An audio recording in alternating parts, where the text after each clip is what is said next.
Estamos hoy concluyendo nuestro estudio de la primera carta del apóstol Pedro. Escogidos y enviados por Dios fue el título de toda la carta. Y cuando comenzamos, hace 9 domingos, el primer domingo de julio, hablamos de cómo el autor de la carta plantea 5 temas que se pasean por toda la carta. Dijimos que eran como los rieles, como unos ejes transversales que se pasean por toda la carta. Y en el día de hoy vamos a terminar con el capítulo 5, es decir, el último capítulo de primera de Pedro. Y una cosa que me parece muy bonita de Pedro, y es tan enfático en esas 5 cosas, que al terminar el capítulo, es decir, despidiéndose ya en la carta, vuelve y recuerda los 5 aspectos.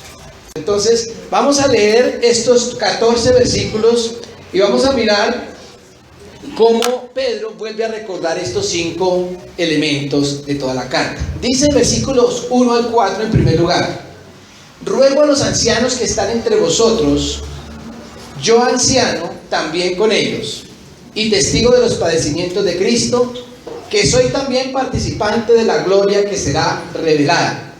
Apacentad la grey de Dios que está entre vosotros, cuidando de ella, no por fuerza, sino voluntariamente, no por ganancia deshonesta, sino con ánimo pronto, no como teniendo señorío sobre los que están a vuestro cuidado, sino siendo ejemplos de la grey. Y cuando aparezca el príncipe de los pastores, vosotros recibiréis la corona incorruptible de gloria. Esos primeros 4 versículos, ahorita los vamos a mirar más detenidamente, pero aquí nos recuerda uno de los hilos conductores, porque noten que él menciona aquí que tenemos una esperanza futura. Miren que dice el versículo 4: y cuando aparezca el príncipe de los pastores, vosotros recibiréis la corona incorruptible de gloria. Entonces noten como aquí recuerdan que hay algo hacia el futuro que nos está esperando, y es como una promesa, ¿no?, en esos primeros versículos. Luego los versículos 5 al 8 dice: igualmente, jóvenes, están sujetos a los ancianos y todos sumisos unos a otros, revestidos de humildad, porque Dios resiste a los soberbios y da gracia a los humildes. Humillaos pues bajo la poderosa mano de Dios, para que Él os exalte cuando fuere tiempo, echando toda vuestra ansiedad sobre Él, porque Él tiene cuidado de vosotros. Sed sobrios y velad, porque vuestro adversario el diablo, como león rugiente, anda alrededor, buscando a quien devorar, al cual resistir firmes en la fe. ¿Cuál hilo nos recuerda aquí? Nos recuerda que somos responsables de nuestra fe. Mire cómo dice: sed sobrios y velad, ¿cierto? Porque vuestro adversario el diablo, como león rugiente. Entonces es una responsabilidad que nos está colocando, y termina diciendo: al cual, o sea, ¿a quién? Al diablo, resistir firmes en la fe.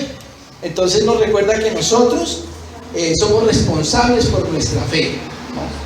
Nosotros no podemos pedirle al Señor que Él nos haga firmes. No, es una responsabilidad de nosotros. Por eso decimos que la fe es nuestra responsabilidad. Versículos 9 al 11 dice: al cual resistir firmes en la fe, metiendo ahí la frasecita del versículo 9, sabiendo que los mismos padecimientos se van cumpliendo en vuestros hermanos en todo el mundo.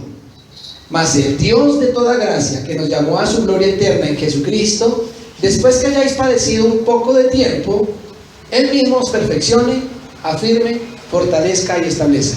A Él sea la gloria y el imperio por los siglos de los siglos. Amén. ¿Cuál nos recuerda ahí? Que vivimos expuestos al padecimiento, ¿cierto? Mire que dice: después que hayáis padecido un poco de tiempo. Entonces ahí vuelve a recordarnos el hecho del sufrimiento. Y los versículos 12 al 14 dice: por conducto de Silvano, a quien tengo por hermano fiel, os he escrito brevemente, amonestándoos y testificando que esta es la verdadera gracia de Dios en el cual estáis.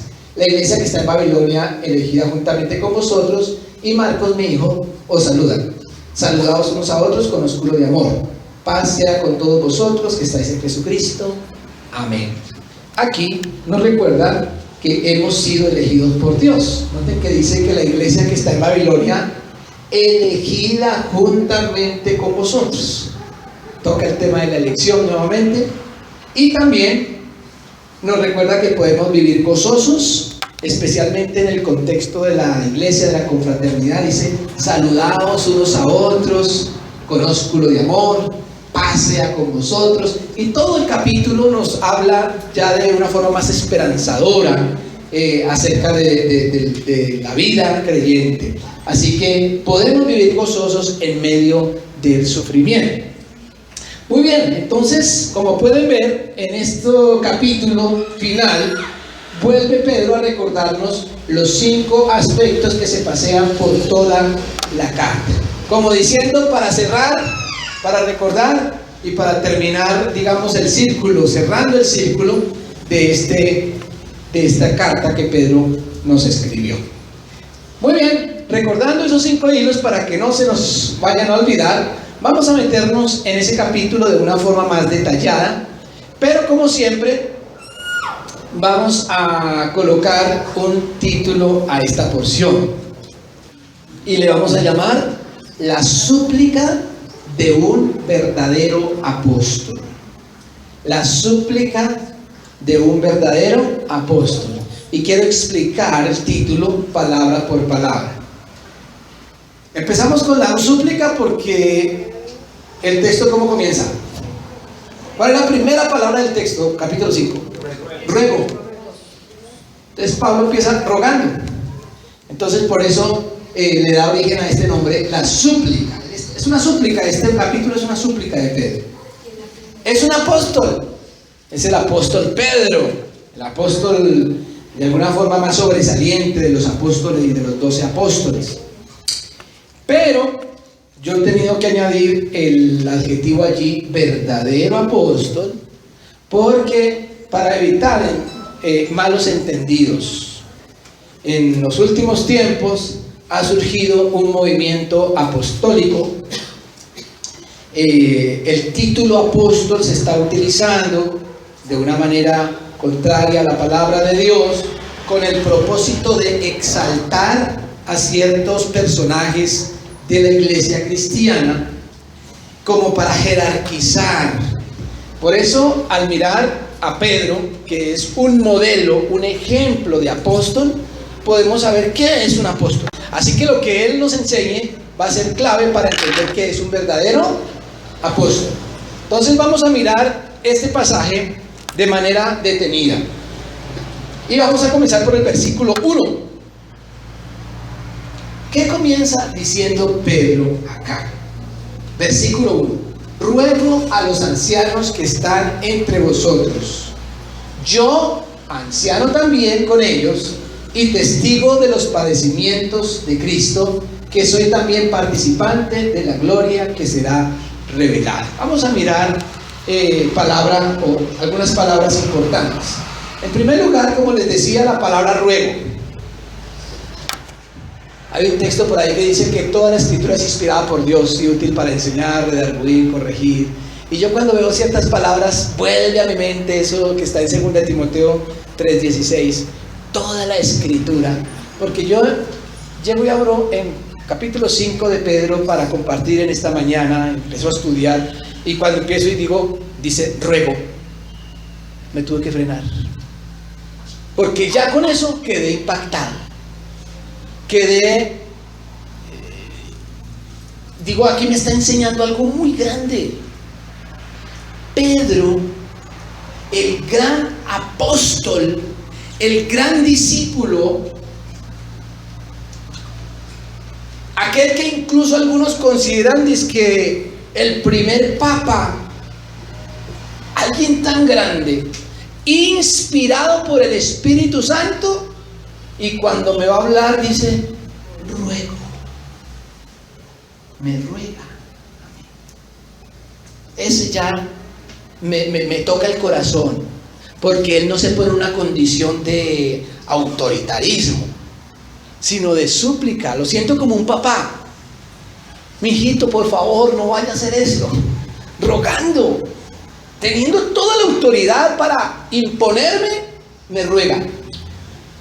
Y por eso le hemos colocado la súplica de un apóstol. Ruego. ¿A quién va dirigido el ruego de Pedro? A los ancianos, a los ancianos. Bueno, es decir, a don Jorgito, y a don Monchito. ¿Dónde está Monchito? Ya me fue a dormir. No. Ah, está afuera, mirando los carros. Ah, bueno, gracias. ¿A qué anciano se refiere? Resulta que la iglesia, cuando era establecida, la iglesia primitiva, cuando fue establecida, el mayor misionero pues fue Pablo. Donde iba estableciendo una iglesia, él iba estableciendo ancianos. ¿Qué eran los ancianos? Los líderes de la iglesia. Yo no sé qué edades tenían. Yo aparezco como anciano aquí entre los hermanos menonitas y soy jovencito. Deberían poner a Ovidio, que ya tiene 54 años. Ya está viejo. Entonces, no sé de qué edad serían. De hecho, en el Antiguo Testamento ese título tenía que ver con años, pero en el Nuevo Testamento hace referencia especialmente a ciertos personajes que fueron colocados para liderar la iglesia, independientemente de su edad. Eran líderes de la iglesia. Es decir, que es lo parecido a lo que hoy en día tenemos como los pastores de las iglesias, ¿cierto? Al cuerpo pastoral, para decirlo de alguna forma, aquí también. Le ruego a los ancianos, a los líderes de las iglesias que están entre vosotros, pero añade, yo anciano también. Esos ancianos fueron establecidos por Pablo, por Pedro, por los grandes, pero cuando él se dirige a ellos, los mira como de tú a tú, somos iguales, yo no soy más que ustedes. Fíjense, apóstol. Él no dijo, yo soy el apóstol y ustedes los ancianos. No, yo anciano también con ellos, somos igualitos. Entonces de una vez arranca Pedro estableciendo un lugar de humildad con respecto a estos ancianos de la iglesia primitiva. Y dice, eso sí, y testigo de los padecimientos de Cristo, porque Pedro fue testigo presencial. Acuérdense que estuvo allá en el lugar donde estaban juzgando a Jesús. Acuérdense que hasta se acobardó y negó a Jesús. Así que él vio todo. Testigo presencial de los padecimientos de Cristo, que soy también participante de la gloria que será revelada. Entonces, en este encabezamiento, Pedro se coloca en una posición de igualdad. Y hay dos cosas importantes, que es lo que estoy subrayando ahí. Uno, que suplica. No dice, bueno, escuchen bien lo que les voy a mandar a hacer. ¿Sí? Él no se pone en una actitud de soberbia o prepotencia, sino les ruego, ancianos iguales a mí. Ese es un ejemplo de Pedro. Y dice dos puntos, es decir, aquí comienza la súplica. Y esta súplica entonces la vamos a dividir en tres partes, es decir, la súplica de Pedro tiene tres elementos que se expresan en las palabras siguientes. Versículos 2 al 4 encontramos la primera súplica y la palabra inicial pues nos muestra esta primera súplica. ¿Qué es lo primero que dice Pedro a los ancianos? Apacentar la grey de Dios. Apacentar la grey de Dios. Hago referencia, y perdonen que sea cansón un poquito con los temas a veces gramaticales, pero es importante que cuando nosotros no leemos bien, pues no interpretamos bien. El primer paso para una buena interpretación es leer bien, una buena lectura. Y lo que Pedro utiliza aquí es un imperativo, apacentar, es un imperativo. Entonces, un imperativo se usa para dar una orden, apacentar la grey de Dios. Aquí aparece un imperativo. Pero resulta que un imperativo tiene una doble interpretación. Puede ser interpretado de dos formas diferentes. Si yo le digo a Jorge, tráigame un tinto. Eso es una orden, ¿cierto? Eso es una orden. Ese es un imperativo. ¿Pero qué carácter tiene? Directo, impositivo, obligación. Pero si yo digo, Jorgito, me regalas un tinto, o por favor, tráeme un tinto.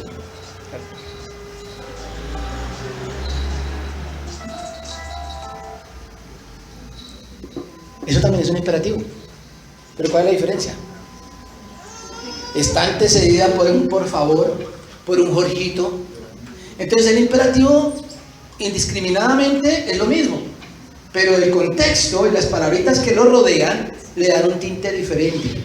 Le estoy pidiendo el favor, al punto que él puede decir no. En cambio en el primero, si dice no, pues es un desobediente. Pues este es un imperativo, pero está antecedido ¿por qué? Ruego.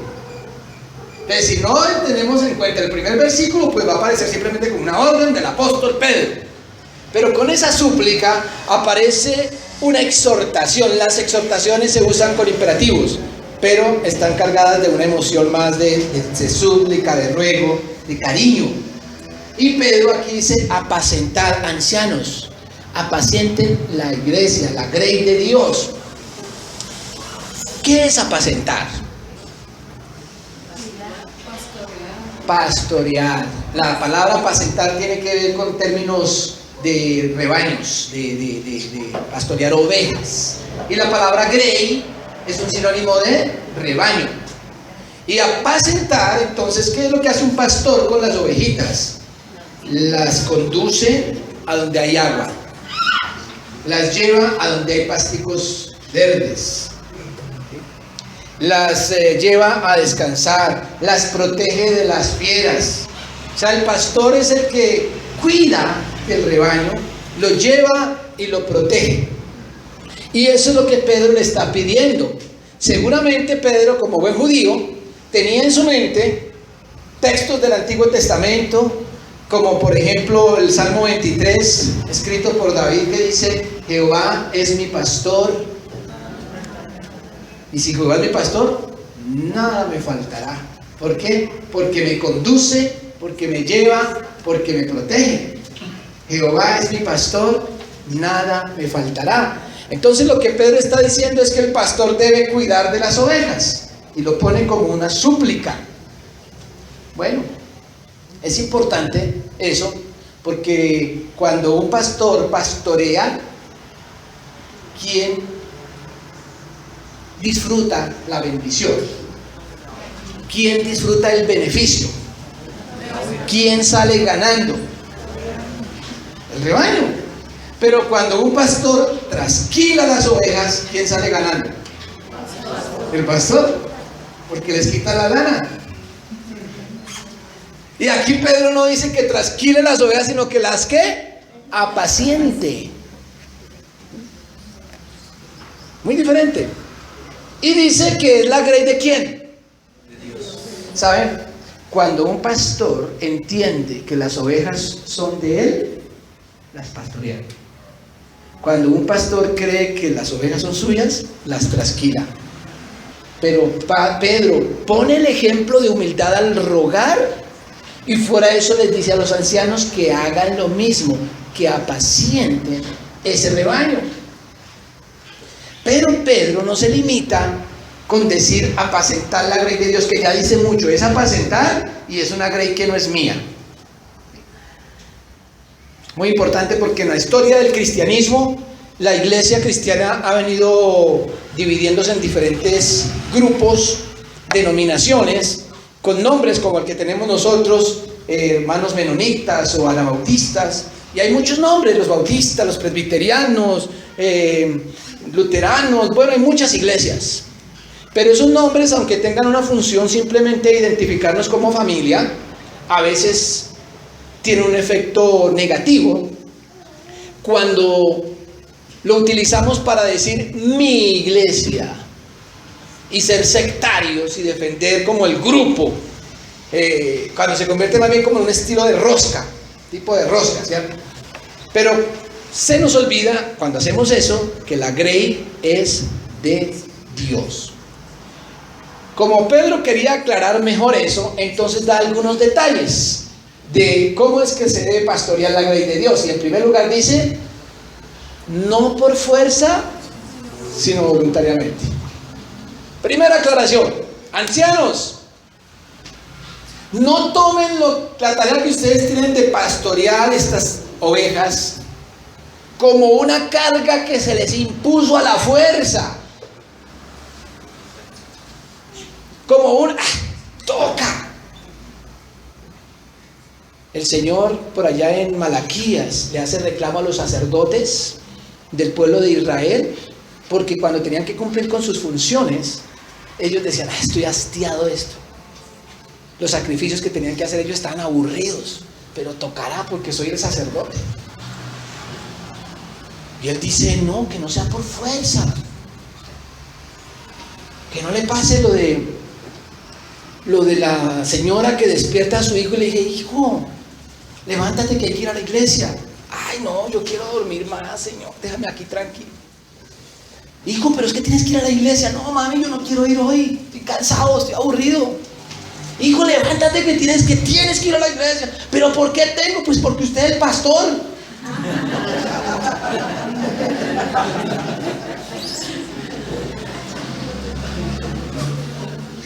Entonces a veces el pastor se puede aburrir, pero Pedro dice voluntariamente. El llamado de Dios, la respuesta al llamado de Dios es absolutamente voluntaria. Viene a mi mente la imagen de Isaías capítulo 6, cuando Dios le dice a Isaías, después de mostrarle la visión de Dios en el templo, miren lo que le dice a Isaías, muy parecido a las palabras de Pedro. Dice, y yo me imagino a Dios suspirando. No sé si usted ha visto a Dios, ha leído en la Biblia que Dios suspira, pero yo me lo imagino a Dios suspirando. Dice, ay, ¿a quién enviaré y quién irá por nosotros? Capítulo 6. Ay, como suplicando, como a ver si alguien se ofrece, ¿no? Ay, ¿a quién enviaré? ¿Quién irá por nosotros? Isaías dice, heme aquí, Señor, envíame a mí, voluntariamente. Y Jesús en el Nuevo Testamento le dice a los discípulos, la mies es mucha, los obreros pocos. Rogad al Señor de la mies que envíe obreros a la mies. Como diciendo, a ver quién se ofrece. Y eso es lo que Pedro nos recuerda, no por fuerza, sino voluntariamente. En segundo lugar, dice, no por ganancia deshonesta, sino con ánimo pronto. No por ganancia deshonesta, sino con ánimo pronto. Aquí tengo que hacer una triste aclaración, afirmación o reconocimiento, que me da tristeza reconocerlo. Pero el Evangelio, la iglesia, la religión cristiana son un buen medio de ganancia. Se puede utilizar para enriquecerse. Es posible. Y no deja de ser iglesia, ni deja de ser evangelio, ni deja de ser la verdad. Pero puede ser utilizado como un medio de sustento, como una forma de salir de este desempleo tan tenaz que hay.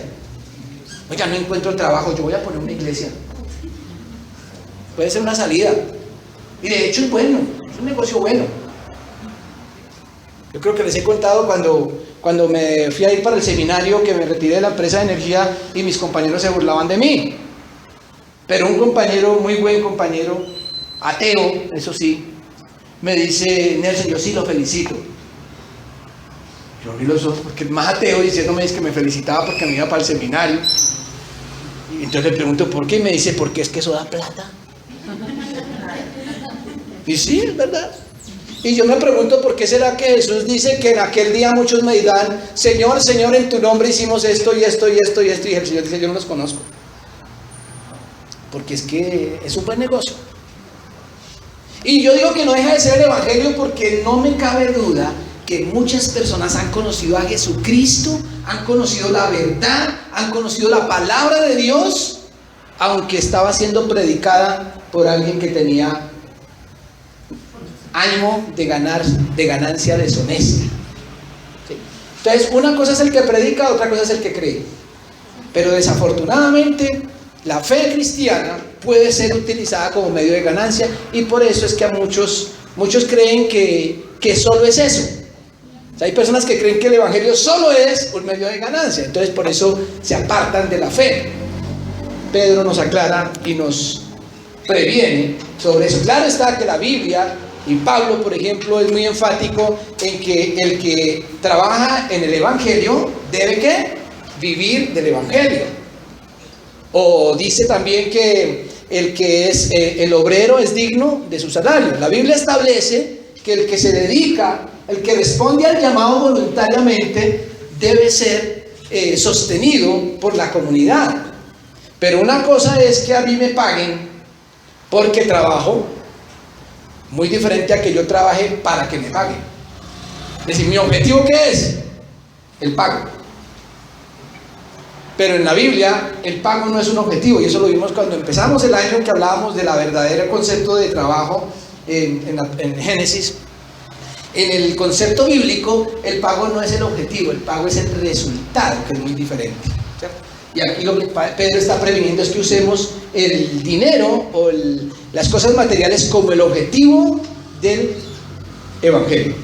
En tercer lugar dice, no como teniendo señorío sobre los que están a vuestro cuidado. ¿Qué será señorío? Yo diría no autoridad, sino autoritarismo, ¿cierto? Señorío es cuando yo impongo mi autoridad, cuando yo exijo obediencia, cuando yo exijo sometimiento, cuando yo exijo respeto, porque yo soy la autoridad. Dice, no teniendo señorío sobre los que están, ¿qué? A vuestro cuidado. Es decir, que las ovejas están es para cuidarlas. Si yo me enseñoreo de ellas, entonces ellas son las que están a mi servicio. A veces uno puede tener el riesgo de mirar a las ovejas como al servicio nuestro. No, al contrario, yo estoy al servicio de ellas. Eso es lo que está diciendo Pedro. En lugar de tener señorío, imposición de autoridad o autoritarismo, ¿qué es lo que hay que tener? ¿Cómo? Cuidado. Siendo ejemplo. Ejemplo. Siendo ejemplo de la grey. Es decir, que aunque la Biblia sí enseña acerca de la sumisión o el sometimiento, es muy clara en que la autoridad, no el autoritarismo, el señorío es autoritarismo, pero la autoridad se gana cuando se es ejemplo. Y esto es un principio que no solamente es para aplicarlo a la iglesia.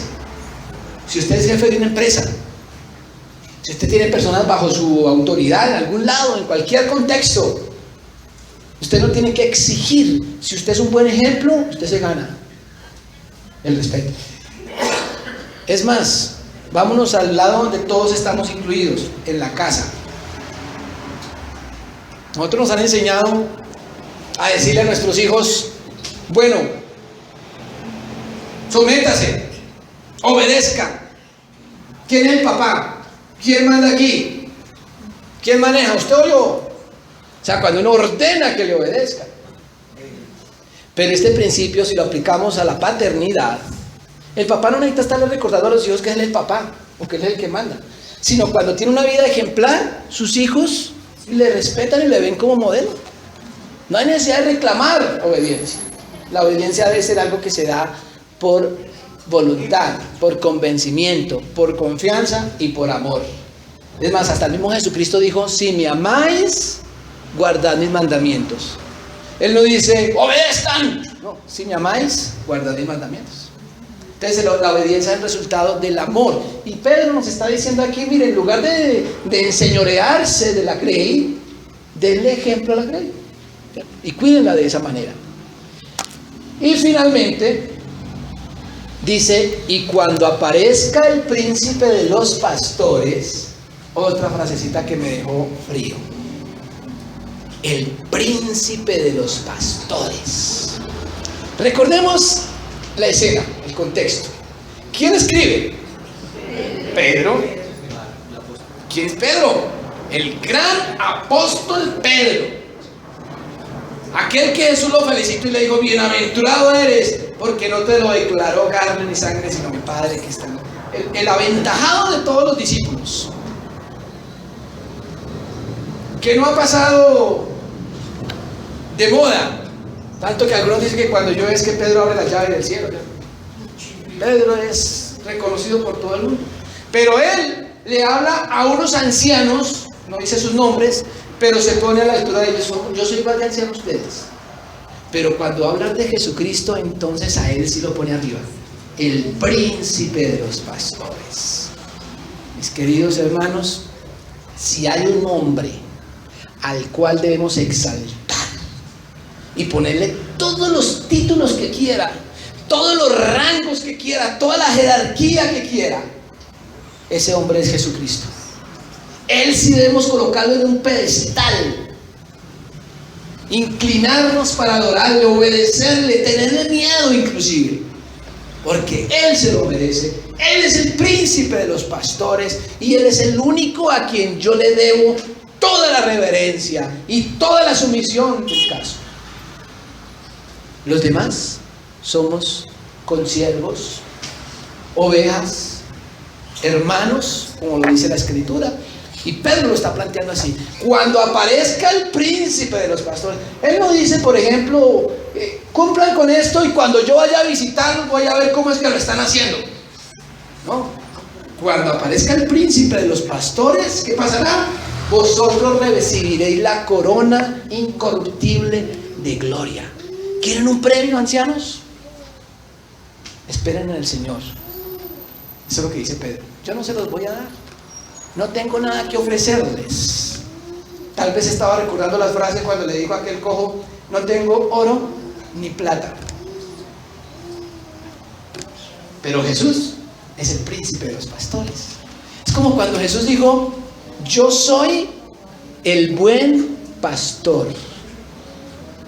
Yo soy el buen pastor. ¿Qué significa el buen pastor? ¿Cómo? Exacto. Es único. Si hubieran más, ¿cómo hubiera dicho? Yo soy un buen pastor. Pero dijo él. O sea que no hay más. Y si Él es el único buen pastor, los demás pastores, ¿qué venimos a hacer? No, eso no dice. ¿Qué vienen a hacer? Díganlo sin miedo. Malos. Estamos hablando de bueno uno, pues los demás que son, pues malos. Y eso hay que tenerlo en cuenta. El único buen pastor es Jesucristo. Los demás, cuando aparezca, recibiremos la corona incorruptible. ¿Por qué? ¿Por ser buenos pastores? No, porque no hicieron uno. Los premios que el Señor nos promete no es porque seamos buenos, sino porque nos ama, por gracia, porque nos empleó en su empresa y Él para todos sus empleados tiene una corona incorruptible, no por ser bueno, sino por su gracia, por su amor. Ese es el único que merece todos los títulos. La segunda súplica de Pedro aquí, versículos 7 al 5, está expresada por otro imperativo. ¿Cuál es ese? Estar sujetos. Estar sujetos. Otro imperativo antecedido por el ruego. Es decir, imposición no, sino súplica. Estar sujetos. Pero ahora, ¿qué es lo que está diciendo aquí Pedro? Porque en la primera parte le dice a Pedro que los ancianos deben gobernar o dirigir o pastorear con humildad, no como teniendo señorío, sino cuidando. Y sin embargo aquí habla de sujeción. Pero mire cómo lo dice: igualmente, jóvenes, están sujetos ¿a quién? A los ancianos. Y aquí aparece un principio que hemos mencionado muchas veces y que vale la pena repetirlo. En la Biblia muchas veces se habla del sometimiento.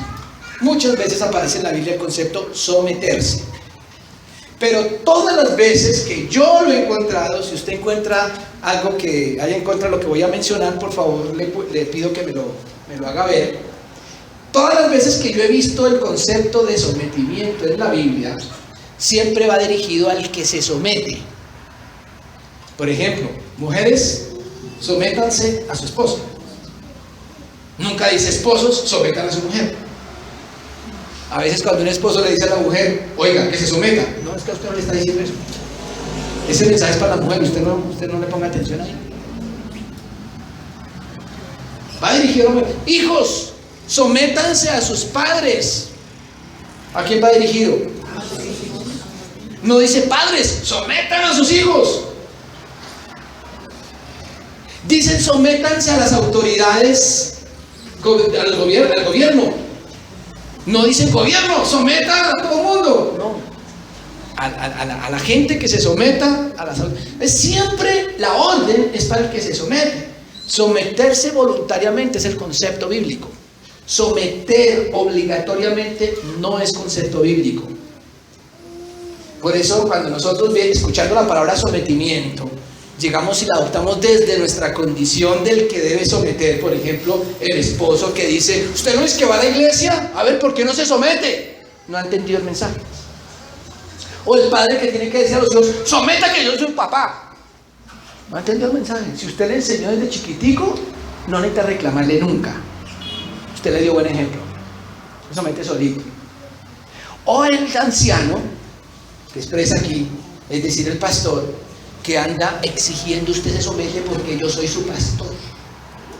Y por eso es cuando hablamos, hay un concepto que se usa mucho en la iglesia, es la famosa disciplina. Hay que poner en disciplina a esta persona, hay que poner en disciplina. Y uno anda diciendo, he visto casos en los que se va a compartir la Santa Cena y de pronto se le dice, usted no puede tomar la Santa Cena, usted no debe hacer eso, usted ¿por qué?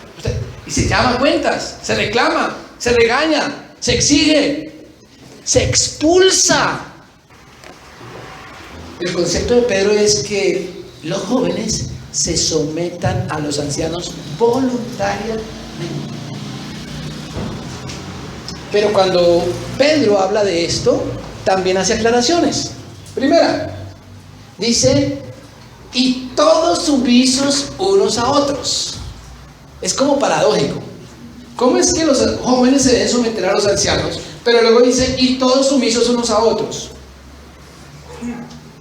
Recuerden que el anciano es parte del cuerpo. Y aunque los jóvenes se deban someter a los ancianos o a sus pastores, los pastores también tienen que estar sometidos a la iglesia. Y así todos sumisos los unos a los otros. Así que no es la figura, Pedro no está planteando la figura de una cabeza aquí a la que todo el mundo le rinde cuentas, sino que el anciano es parte de la comunidad, no está por allá arribota, sino que está como parte de la comunidad, y aunque es respetado por la comunidad, él mismo se somete a ella. La iglesia está entonces en la posibilidad de ser autoridad sobre ese anciano. Si la iglesia ve a un anciano andando en malos pasos, tiene la autoridad de exhortarle en amor, así como también lo puede hacer el anciano hacia el joven.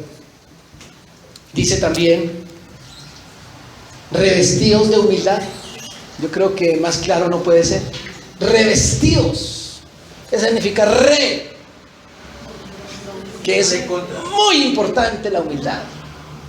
Y hace la aclaración, porque Dios resiste a los soberbios y da gracia a los humildes. Y por eso dice, humillaos pues bajo la poderosa mano de Dios. Humillaos. ¿Ante quién? Bajo la poderosa mano de Dios. A Dios es a quien hay que rendirle pleitesía y humillación y honra y gloria. Qué equivocados estamos cuando por un título o un cargo creemos que las personas nos deben a nosotros algún tipo de pleitesía. Y dice, para que Él los exalte cuando fuere tiempo. Y finalmente, echando toda vuestra ansiedad sobre, ¿quién es Él? Dios. ¿Sobre quién se echa la ansiedad? Sobre Dios. ¿Sobre a quién se le debe humillar? ¿De quién uno debe esperar la corona incorruptible? Entonces los ancianos, ¿qué son? Hay personas que echan toda su ansiedad sobre el pastor, que esperan la corona incorruptible del pastor. El pastor está, el apóstol, el modelo de hoy, está por allá arriba, de tal forma que la gente le rinde pleitesía. ¿Y qué pasa cuando ese supuesto apóstol, anciano, pastor, como se llame, cae por alguna razón? Pues todos los que están sostenidos de él también se van a caer. Pero ¿qué pasa cuando un pastor está sometido a la iglesia y cae? ¿Qué hace la iglesia? Lo sostiene, lo levanta, lo anima, lo exalta, lo protege. Pero cuando él no está sometido, sino que él somete a todo el mundo y él cae, se va todo el mundo al piso. Hay veces que en estos 20 años de ministerio yo he experimentado el reclamo de muchas personas. Una vez un joven me decía, después de 3 meses de ausencia, apareció por acá: hola, ¿cómo estás? ¿Por qué no habías vuelto? Me dice: no, pastor, es que he estado mal, pero yo no sé, ¿usted por qué no me ha visitado? Qué pena. Pero yo le decía: mira, es que yo no sé de dónde sacas tú la idea de pastor, pero yo soy un mal pastor. Tú no puedes esperar y confiar y desanimarte cuando yo no cumplo, porque es que yo no soy el buen pastor. ¿Sí? Los pastores somos de diferentes caracteres, pero si tú tienes tu confianza puesta en el pastor, ese carácter del pastor te puede traicionar en cualquier momento. Y a veces le dice uno a la persona: mira, me dice, pero no, yo estoy enfermo y usted no me llamó. Nadie lo llamó. No, sí, me llamó Perencejo, fulanito, Juan Carlos, ¿sabes? Juan Carlos es lo que le gusta llamar mucho. Dice: no, Juan Carlos. Digo: bueno, entonces sí lo llamaron de la iglesia. No, pero usted no me llamó. O sea, nos podemos llamar entre todos, pero si yo lo llamo, entonces se desanima. ¿Por qué? Si somos miembros los unos de los otros, no miembros todos del pastor. Gálatas dice: somos miembros los unos de los otros. Incluso hay gente que se va de la iglesia porque el pastor de pronto no lo saludó, no lo miró, no lo felicitó, alguna cosa. ¿Y cómo así? No, es que usted hizo tal cosa. Le decía una vez a una hermana: pero mira, en la iglesia hay 100 personas. Tú vas a abandonar a los 99 hermanos que tú amas porque yo te hice algo malo. Somos todos un acuerdo. Entonces, Pedro dice aquí que la ansiedad la debemos echar sobre Jesús, porque los hombres nos traicionan. Jesucristo se fue con sus discípulos a orar y les dice a los discípulos: acompáñenme a orar. Y los dejó en un lugar por ahí y se fue con 4 nomás. Les dijo: vengan ustedes, vamos allí más lejitos. Y dejó a los otros allá descansando y se fue con 4, los llevó a otro lado y les dice: miren, estoy en una tristeza tenaz, dice Jesús. Tengo una angustia terrible. Acompáñenme a orar. Y los dejó ahí a ellos y se fue él solo. Y empezó a orar: Señor, si es posible, pasa de mí esta copa, pero no se haga mi voluntad sino la tuya. Y Dios no respondía nada. Fue donde los 3 discípulos. ¿Y cómo estaban? Profundos. Y los otros, si estos estaban profundos, que fue a los que les contó que estaba triste, ¿cómo estarían los otros a los que no les había contado nada? Sí, ustedes no los podrán imaginar. O jugando cartas de pronto. Entonces vuelve otra vez aquí a solas con el Padre: Señor, si es posible, pasa de mí esta copa. Ni Dios le respondía, ni su papá le respondía. Vuelve donde los discípulos, ¿y cómo estaban? Dice: no, esta gente sí. Velad y orad para que no entréis en tentación. Hermanos, los seres humanos nos pueden abandonar en cualquier momento, pero Dios nunca. Al otro día Jesús fue a la cruz y estando allí dijo: Padre, perdónalos porque no saben qué hacen. Allí estaba su Padre. Él siempre está. Dios siempre nos escucha. Y Dios siempre sabe cuando estás triste, cuando estás enfermo, cuando estás angustiado, cuando estás enojado. Él lo conoce todo. Podemos echar toda nuestra ansiedad sobre sus espaldas. porque Él sí nos da descanso. Él dijo: venid a mí todos los que estáis trabajados y cargados, que yo os haré descansar. Mis hermanos, yo no puedo decir eso. Conmigo no pueden descansar. El único que nos provee ese descanso es el Señor. Como ustedes necesitan de mí, yo necesito de ustedes. Como yo debo pastorearlos, ustedes deben fortalecerme a mí. Somos hermanos en la fe. El único que está por encima de todos es el Señor. Y el tercer imperativo que encontramos aquí, versículos 8 y 9, aparece otro imperativo, otro ruego de Pedro. ¿Cuál es en esta ocasión? Sed sobrios y velad. Sed sobrios y velad. Porque vuestro adversario el diablo, una realidad que no podemos negar, como león rugiente anda alrededor buscando a quien devorar, al cual resistid firmes en la fe, sabiendo que los mismos padecimientos se van cumpliendo en vuestros hermanos de todo el mundo. Sed sobrios y velad es un imperativo, pero antecedido por una súplica de un papá amoroso que dice: les ruego, les ruego. No es simplemente una amenaza, no es simplemente una forma de asustar con el diablo, no, es una súplica. Mire, el diablo está por allí y quiere acabar con ustedes, sean sobrios. Es una súplica de un padre. Anoche mi hija salió, o quería salir, a las 10 de la noche con la perra para sacarla a desaguar. Y tomó la perra y le dice a mi esposa: no, hija, a esta hora es muy tarde, es peligroso. Protección, deja que vaya el papá.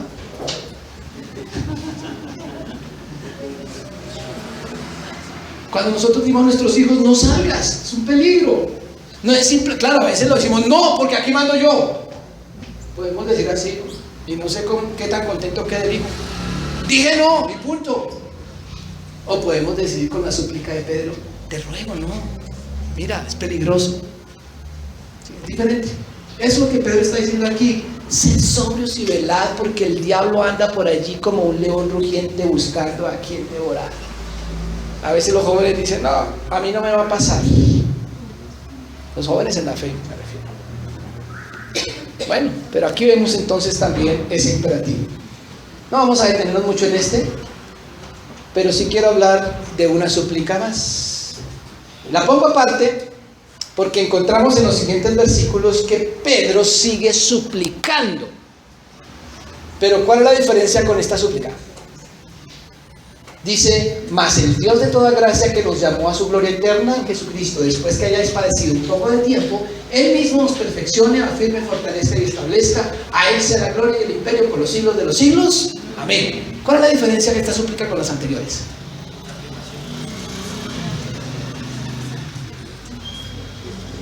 Lo que se espera.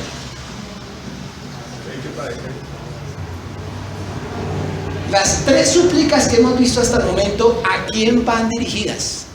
A la persona, a las personas de la iglesia. A los ancianos. Ruego a los ancianos. ¿Esta a quién va dirigida? A Dios. Entonces por eso le llamamos una súplica más.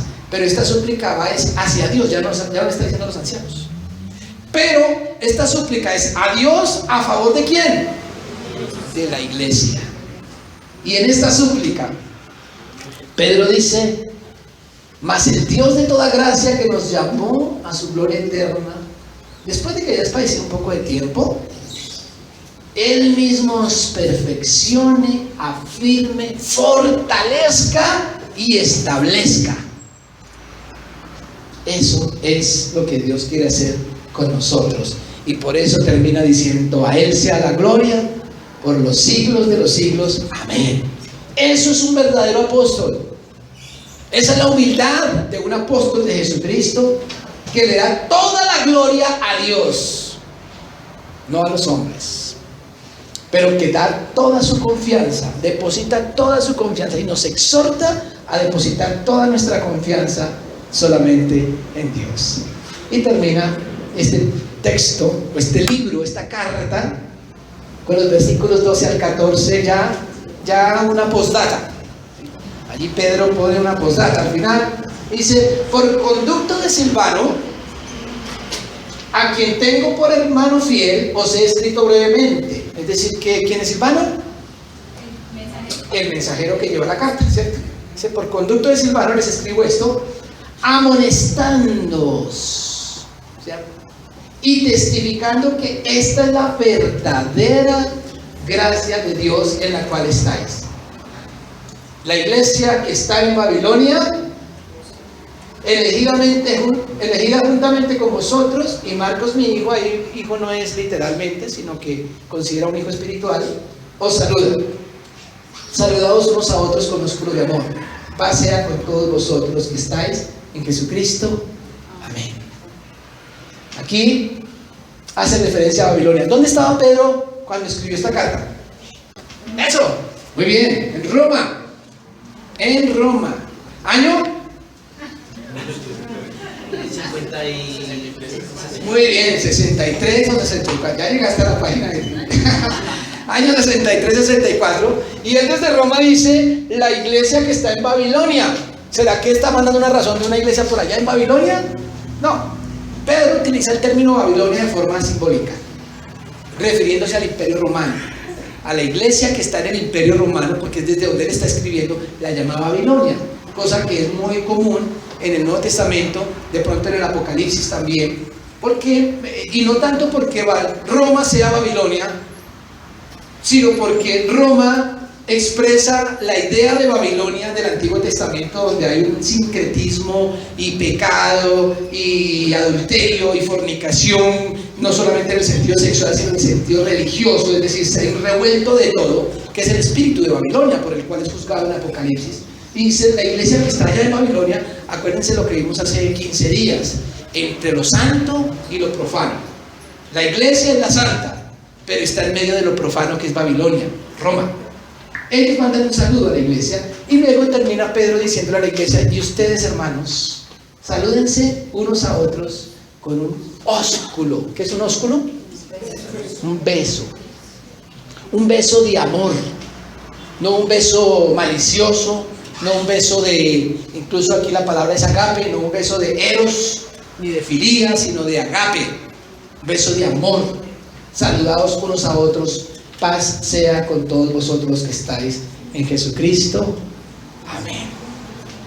Entonces, yo les voy a invitar a que cantemos uno de los versículos que acabamos de estudiar, que es este. Pero antes de hacerlo, le voy a pedir que se ponga de pie y busque a alguien que no sea de su casa y lo salude con un beso santo, ¿sí?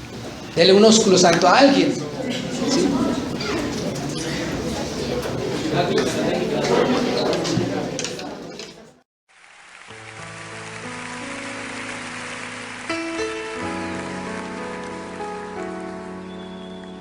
Mas el Dios de toda gracia, que nos llamó a su gloria eterna,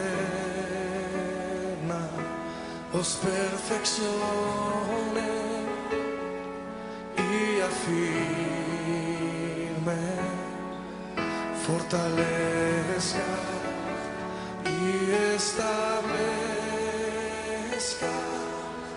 A Él sea la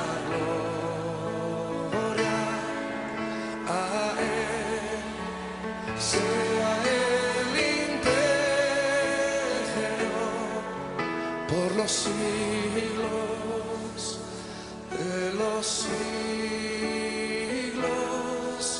Amén.